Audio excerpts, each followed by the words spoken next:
పేరు పెరుమాల్ బి అగ్రహారం. చనిపోయింది నా భార్య ఇంద్రజ. నాకు 2018లో పెళ్లి అయింది. నాకు ఒక బాబు ఉన్నాడు. అతనికి మాట్లాడడం రాదు. 6 సంవత్సరం అవుతుంది. అతనికి మాటలు రావు. వీడు అత్యాచారం చేసి బలవంతం చేసి వీడే బలవంతం చేసిన దానికి ఉరి వేసుకొని చావమని వీడియో చేసేసి మళ్ళీ వెళ్ళిపోయినాడు. మా ఇంటికి వచ్చి వాడే అత్యాచారం చేసి ఉరి వేసేసి వెళ్ళిపోయినాడు. నేను బయట దేశం పోయింది సార్. వాడు చంపి ఉరి వేసేసి వెళ్ళిపోయినాడు. నాకు తెలీదు. నేను ఫోన్ చేస్తే ఫోన్ లిఫ్ట్ చేయలేదు. మళ్ళీ నాకు ఆడ పనిలో ఉంటే నాకు ఫోన్ వచ్చింది. ఏం సమాచారం అంటే ఇట్లా అనేసి నేను అక్కడి నుంచి పరిగెత్తి వచ్చినాను.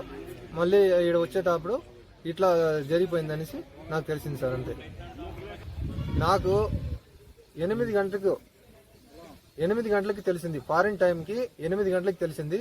ఇక్కడ ఎన్ని గంటలకు జరిగిందని నాకు తెలీదు. నేను ఈడ 9 గంటలకు ఫోన్ చేసినాను. ఫోన్ ఆన్లోనే ఉన్నింది. కానీ వాళ్ళు లిఫ్ట్ చేయలేదు. ఫోన్ చేస్తే హ్యాంగింగ్ వస్తుంది, బిజీ లైన్ బిజీ అని వస్తుంది. మళ్ళీ ఫోన్ చేస్తే ఫోన్ ఎత్తలేదు. నేను మళ్ళీ డ్యూటీకి వెళ్ళిపోయినాను. డ్యూటీలో వెళ్తే మా అన్న దుబాయ్ నుంచి ఫోన్ చేసినాడు. ఇలా ఇంటికి ఫోన్ చేసామని చెప్పినాడు. నేను ఫోన్ చేయలేదు. ఫోన్ చేసి లిఫ్ట్ చేయలేదంటే మళ్ళీ ఫోన్ చేస్తే ఎవరు నాకు ఆన్సర్ ఇవ్వలేదు. మళ్ళీ మా అన్న అన్ని కనుగొని నాకు ఫోన్ చేసి చెప్పినాడు. దాని తర్వాత నాకు ఏం జరిగిందనేసి నేను ఇక్కడ వచ్చినాకనే నాకు తెలిసింది. ఇప్పుడే నేను ఇక్కడ మాట్లాడుతున్నాను. అన్యాయం జరిగింది. నా భార్యని చంపేసినారు. నా బిడ్డకి నాకు ఇది కావాలా, న్యాయం కావాలనేసి నేను కోరుకుంటున్నాను. సార్, పోలీస్ సార్, మీరు నాకు దయచేసి కొంచెం న్యాయం చేయాలని కోరుకుంటున్నాను సార్.